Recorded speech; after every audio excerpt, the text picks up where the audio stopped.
Hey guys, Brad Scott here to answer you some questions about weight loss and the healthy rate of weight loss. Now, healthy rate of weight loss is about 1 to 2 pounds per week, and there are 3,500 calories in 1 pound of fat.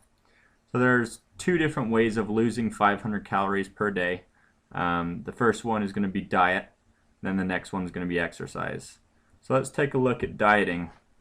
Now, in order to lose 500 pounds per day, all you have to do is eat 500 calories less, which is going to equal 3,500 calories in a week, which is 1 pound.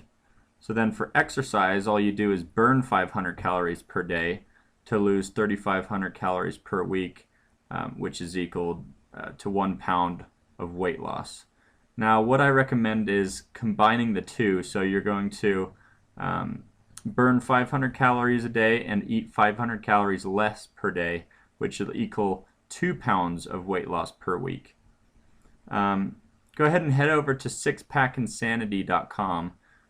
Right there you'll find a meal planner, so you can find out your daily recommended intake of calories and then find foods to help you lose or gain weight depending on what your goal is. We also have some of the best exercises to burn off the belly fat quickly and effectively. So check it out.